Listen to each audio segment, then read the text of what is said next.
Good morning from Vietnam, John. It's wonderful to see you again. And you are back on our 499th episode in 18 months. So thanks a lot for spending your evening joining our Inside Sharing shows. It's my pleasure. It's my honor. Yeah.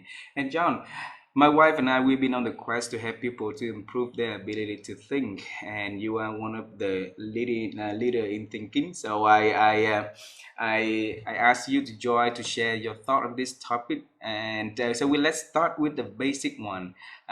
What is your definition of thinking, actually, John? Wow, that's a hard question. So let's start off with something harder than that.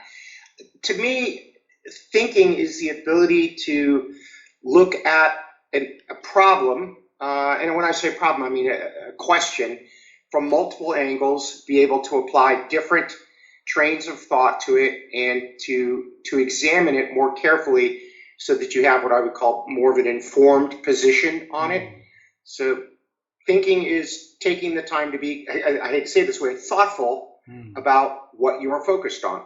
Wow, wow. Alrighty. And then you meet a lot of people in your life, and then you can see one person is a good thinker and the other person it maybe, need improvement in thinking, right? So how do you spot out, one person is good thinking in your opinion?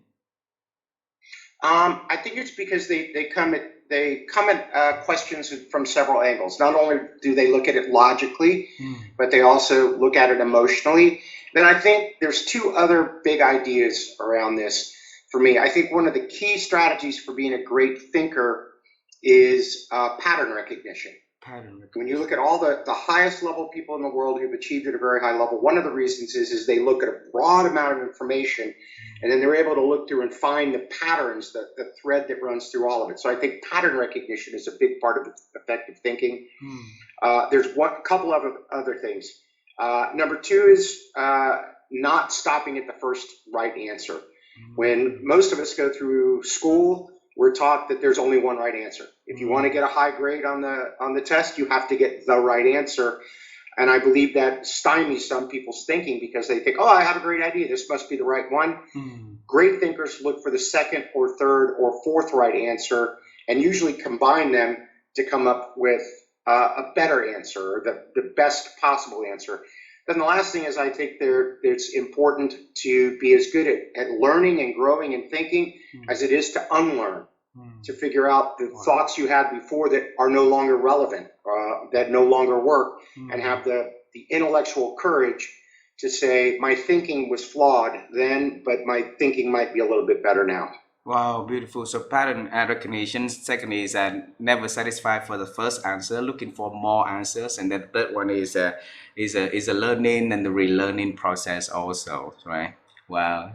Uh, and John, my wife and I we believe that our thinking also is diminishing our capability. Is there any reasons that anything that we need to stop doing so that we can have less distractions and then can focus on thinking? Yeah, I believe I had a conversation with a colleague tonight. We were talking about the fact that younger generations, I'm 58, so a little bit younger than me, don't seem to have as much patience for thinking. Oh, That they want the answer now. I want to Google it. I want to go on YouTube. I want to go here or TikTok, wherever it might be, and get the answer immediately. And I believe that people who are good thinkers are patient and willing to weigh things from multiple angles, to, as I get said, unlearn, question their own thinking, hmm, look at things from different points of view. So patience is the one thing I'm the most concerned about. patience, right? Okay. So now go to the secret question. The biggest question for tonight is your secret ways of thinking. So how have you been expand your ability to think over these years, John? By going and studying topics that do not seem to have anything to do with what I normally focus on. Mm, So, my role, my job is to help businesses and people be more successful. I mm, focus mostly on things like leadership and strategy and teamwork, but I do from time to time read physics and mm, cosmology and poetry mm, and history, uh, things that are far out of the realm of what I normally focus on. mm, And it's surprising how often that something in an obscure area of poetry mm, will will influence the way I think about something that I do in my work every day. So being willing to rethink, to study, read, think about things that are out of your comfort zone, and possibly, I hate to kind of say this, but maybe not even that interesting to you, but forcing yourself to say, like physics, I don't understand it, or I didn't understand, I still understand it very little, but I've read enough that it at least has expanded the way I think about science and other things. Beautiful, beautiful. So reading material is not out of our domains of expertise, even if you don't like it, but keep reading it. So that is your secret, right? And John, there's a notion between the thinking and the doing, all right? And then I'm in the on the side of the people that believe thinking is important, but there's a lot of people also, believe that the doing is important, more important than the thinking. So in your own opinion, which one is more important between the two? Well, thinking without doing is useless because Yeah. nothing happens, nothing changes. Uh, However, there's another term, and when I teach strategy, there's a computer term, Mm, GI equals GO, mm, garbage in equals garbage out. So if you don't have quality thinking, mm. then you won't have a quality strategy. So it's balanced, but out of the two, it, without action, the ideas are useless. All So right. I don't hate to say this, but I think doing is more important. Wow, that's hard to say. Doing is important, both important, Yeah, both are important. both very important. Alrighty, alrighty. And then, so now we wrote, when we interview a lot of people about the area of thinking, and we wrote a book about it also. And we in the thinking is in the acronym of, T is for time, H for H, and heart and head and heart, and I for intention. The N in there is represent for network, and you are an expert in this area, and a lot of the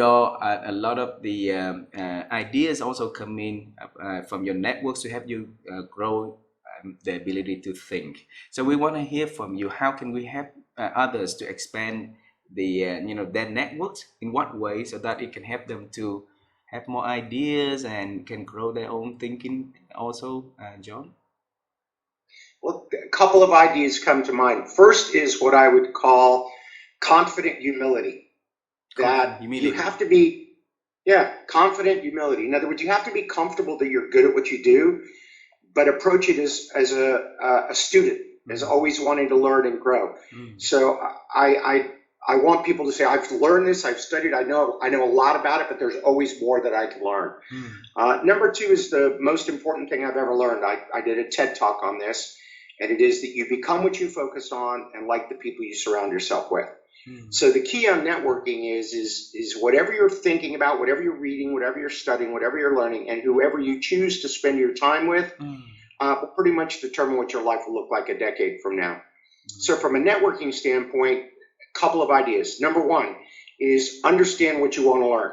mm. If you're going to network with people, what is the outcome you desire? Is it more knowledge? Is it friendship? Is it business? Is it whatever it might be? But be clear about, I want these people in my network because these are the things I need from them.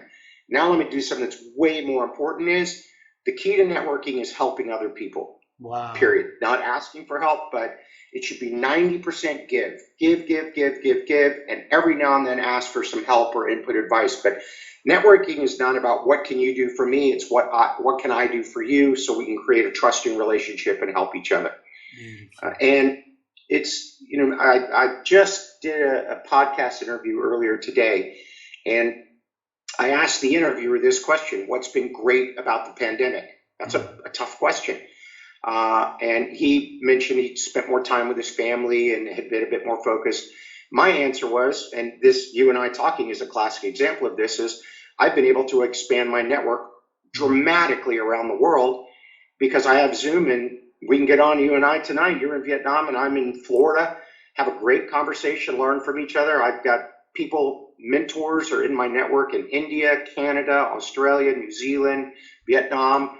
So I get to learn from people all over the world. That wasn't quite the way it was 5 years ago. Wasn't quite as easy as it is now. mm. But again, the only way I'm gonna, you and I are talking, or I have other, is you have to add value. You have to bring something to the other person that is of value to them, so that you're constantly giving and supporting and helping them, and then learning from each other. Beautiful, beautiful, John. The last question so for this also, because you mentioned about giving back, right? So in the word thinking, the acronym G represents for generosity, the last one, and it seems to me that a lot of great thinkers, almost all of them, are really generous of sharing ideas and contributing on more ideas for other people to grow on theirs, right? And so I want to pick your thought on being generous and how it's impact on our ability to think, though. There's a famous quote from a speaker here that says, if you just help enough other people get what they need, you'll get everything you need. Zig Ziglar. Yeah. It's the idea of an abundance mentality. For example, everything I write, all my speeches and everything, you could get them for free on the internet. If you searched long enough, pretty much everything is there. So that idea of you understanding my ideas and me sharing them does not diminish me at all. It helps both of us. It's sort of like a candle. You can light other candles and the light spreads without diminishing the first candle. So the idea of thinking generosity, I believe for the right network, if you've got the right people around you, you're all trying to help each other, recommend books, learn from each other, connect other people in the network, and that's what allows you to grow.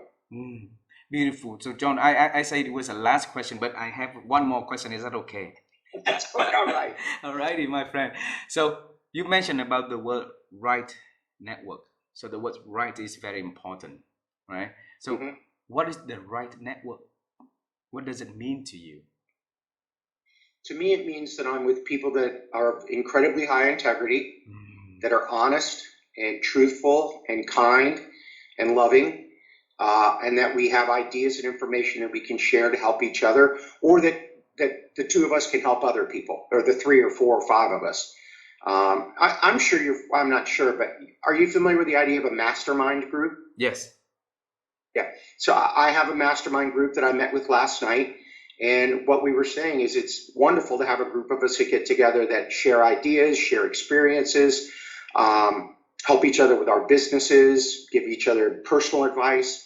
So I want to be around bright, sharp, smart, talented, honest people of high integrity, people that I can trust. And that is the kind of network I want. If you don't meet that level, I probably don't need to spend time with that person. Absolutely, absolutely. So thanks a lot, John, for sharing so much insightful information in this conversation tonight.